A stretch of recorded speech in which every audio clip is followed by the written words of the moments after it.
दोस्तों, मैं मनीषा स्वागत करती हूँ आपका स्वामी विवेकानंद एकेडमी में। आज मैं आपके सामने मध्य प्रदेश के कुछ महत्वपूर्ण प्रश्न लेकर आ रही हूँ जो आपको आने वाली मध्य प्रदेश की सभी परीक्षा में सफलता दिलाएंगे। तो चलिए शुरू करते हैं। देखते हैं पहला प्रश्न। और पहला प्रश्न है कि मध्य प्रदेश पाठ्य पुस्तक निगम की स्थापना कब हुई है। तो दोस्तों हमें बताना है कि स्थापना कब की गई है। तो वो की गई है 1968 को। कि मध्य प्रदेश में पाठ्य पुस्तक निगम की स्थापना कब की गई है। 1968 को उसकी स्थापना की गई है। चलिए अगला प्रश्न देखते हैं कि खेलकूद एवं युवक कल्याण विभाग की स्थापना कब की गई थी। तो दोस्तों इसकी स्थापना की गई थी 1 अक्टूबर 1975 को। चलिए अगला प्रश्न देखते हैं कि अभय खेल प्रसार इंडोर स्टेडियम कहाँ स्थित है। तो बताना है कि अभय खेल प्रसार इंडोर स्टेडियम कहाँ स्थित है। तो वो है इंदौर में। चलिए अगला प्रश्न देखते हैं। और अगला प्रश्न है कि सती प्रथा की जानकारी से संबंधित कौन सा अभिलेख है। तो दोस्तों हमें बताना है कि इन चारों अभिलेख में से ऐसा कौन सा अभिलेख है जिससे हमें सती प्रथा की जानकारी प्राप्त होती है। तो वो अभिलेख है एरन अभिलेख। एरन अभिलेख से हमें सती प्रथा की जानकारी प्राप्त होती है। और एरन अभिलेख कहाँ पर स्थित है। तो वो है सागर में स्थित है। सागर जिले में स्थित है। याद कर लीजिएगा, इसे नोट कर लीजिएगा। चलिए अगला प्रश्न है कि गांधी राग किस संगीतकार का प्रसिद्ध राग है। तो हमें बताना है जो गांधी राग है किसका है प्रसिद्ध राग। वो है कुमार गंधर्व का। चलिए अगला प्रश्न देखते हैं। और अगला प्रश्न है कि कुमार गंधर्व का वास्तविक नाम क्या था। तो दोस्तों कुमार गंधर्व का वास्तविक नाम है शिवपुत्र। क्या नाम है। शिवपुत्र। वैसे जो कुमार गंधर्व है इनका जन्म कर्नाटक में हुआ है, किंतु ये मध्य प्रदेश में आकर बस गए और इनकी मृत्यु देवास जिले में हुई है। कहाँ पर हुई है। देवास में।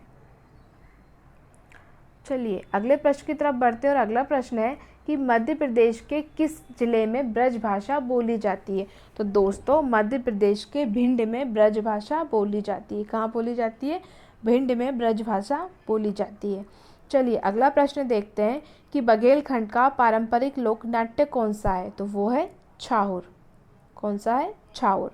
चलिए अगला प्रश्न है कि चेतना समाचार पत्र निकलता है।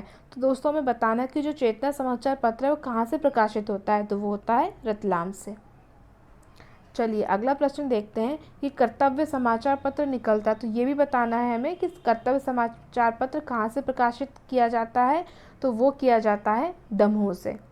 चलिए अगले प्रश्न की तरफ बढ़ते हैं। और अगला प्रश्न है कि इंदिरा गांधी मानव संग्रहालय की स्थापना कब की गई है। तो दोस्तों वो की गई है 1985 को।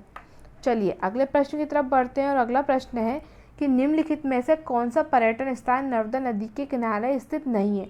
तो बाकी 3 स्थान नर्मदा नदी के तट पर बसे हैं। बाकी जो एक है वो कौन सा है। वो है ओरछा। ओरछा नर्मदा नदी के तट पर नहीं बल्कि बेतवा नदी के तट पर बसा हुआ है। किस नदी के तट पर। बेतवा नदी के तट पर। चलिए अगला प्रश्न देखते हैं कि सोनगिरी के प्रसिद्ध 108 जैन मंदिर का समूह किस जिले में है। तो वो है दतिया में। कहाँ पर। दतिया। चलिए अगला प्रश्न देखते हैं कि मुगल शासक जहांगीर ने कहाँ पर शरण ली थी। तो वो ली थी ओरछा के दुर्ग में। मुगल शासक जहांगीर ने कहाँ शरण ली थी। ओरछा के दुर्ग में शरण ली थी दोस्तों। और ये बताना है कि जो ओरछा का दुर्ग है उसे किसने बनवाया था। तो वो बनवाया था रुद्र प्रताप सिंह ने। रुद्र प्रताप सिंह नाम के राजा थे। उन्होंने ओरछा के दुर्ग का निर्माण करवाया था और इसी ओरछा के दुर्ग में जहांगीर ने शरण ली थी।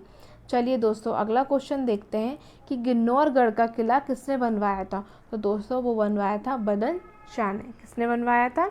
बदन शाह ने। चलिए अगला प्रश्न देखते हैं। और अगला प्रश्न है कि कालियादह महल कहाँ स्थित है। तो दोस्तों कालियादह महल उज्जैन में स्थित है। कहाँ स्थित है दोस्तों। उज्जैन में।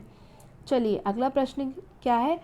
अगला प्रश्न है कि मध्य प्रदेश के किस पर्यटन स्थल की खोज कैप्टन बॉर्डर ने की थी। तो दोस्तों वो है पचमढ़ी। पचमढ़ी की खोज कैप्टन बॉर्डर ने की थी। और हमें पता होना चाहिए कि पचमढ़ी मध्य प्रदेश का एकमात्र हिल स्टेशन है। चलिए अगले प्रश्न की तरफ बढ़ते हैं। और अगला प्रश्न है कि अशोक अभिलेख के लिए प्रसिद्ध रूपनाथ किस जिले में स्थित है। तो जो रूपनाथ है वो किस जिले में स्थित है। वो है जबलपुर में स्थित। कहाँ पर है दोस्तों। जबलपुर में स्थित है।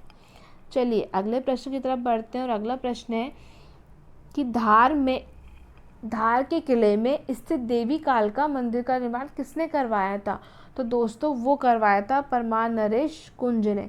परमार नरेश कुंज ने किसका निर्माण करवाया था? देवी कालका मंदिर का निर्माण करवाया था।